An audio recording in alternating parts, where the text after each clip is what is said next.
Hello student, this is the first lecture of second chapter colonization of India. Let's start. In 1707, after the death of Aurangzeb, many powerful Mughal governor and zamindar started capturing their territory, and in this time Delhi lost its importance and a new power emerged by the second half, and they were British. Advent means arrival of European company. They established their trading center in the world, especially on the coast, and these centers are known as factory because official of company were known as factors, and these company also given monopoly right. Monopoly right means complete control of trade, means any other company like an American company or French company could not participate in eastern trade. So in return, rulers receive a share of profit. Next, English East India Company. On this date, Queen Elizabeth issued a charter granting East India Company the monopoly, means complete trade, for 15 years. It means without this company, any other company could not participate in eastern trade, and this company is controlled and run by the board of directors. So with the permission of Jahangir, because at that time our India was under control Mughal Emperor, Jahangir gave the permission to this East India Company establish its first factory in Surat. Later, this company established its next factory in Hooghly, and international trade in commodity like spices, cotton, raw silk, and so on. Next is French East India Company. That company came from French and set up settlement at these places in India and Mauritius also. And this company controlled and run by French government, who gave the funding, and this funding and all the major tasks and expansion of French power in India was played by Dupleix, was French Governor General at Pondicherry. This is the place of Pondicherry.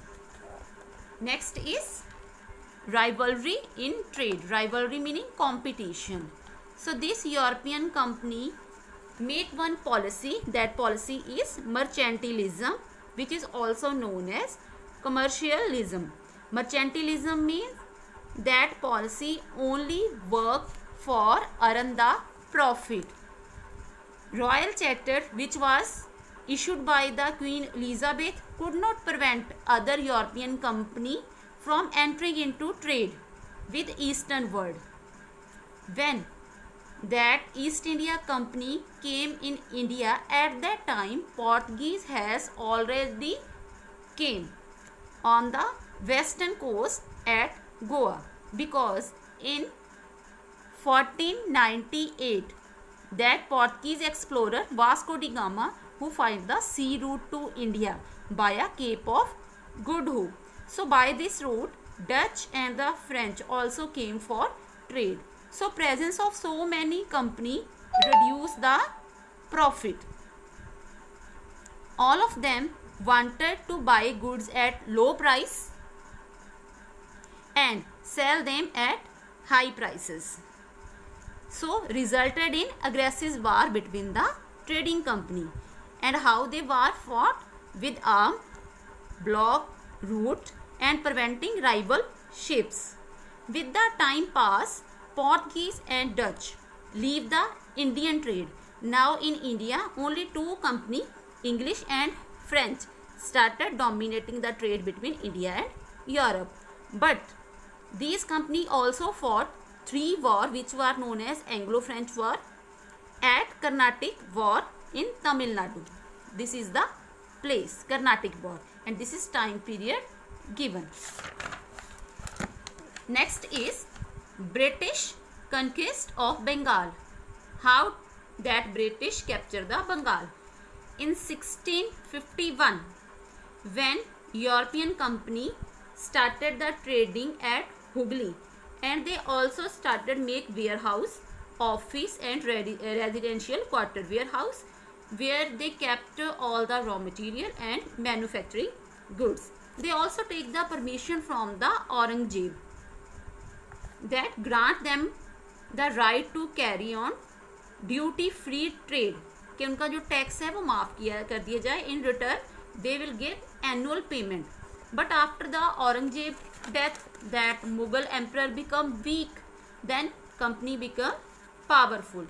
In 1717 with the help of Farooq Shire, they got right to import and export good without paying custom duty. कोई tax दिए बगैर उन्होंने जो import करते थे और import करते थे उनके ऊपर अपने जो प्राइस हैं, टैक्सेस हैं, वो लगाने स्टार्ट कर दिए. सो रिजल्टेड क्या हुआ, sometime they also misuse their right. Resulted the Bengal lost its importance, its prosperity and revenue. Next topic I will cover in next lecture. Thank you.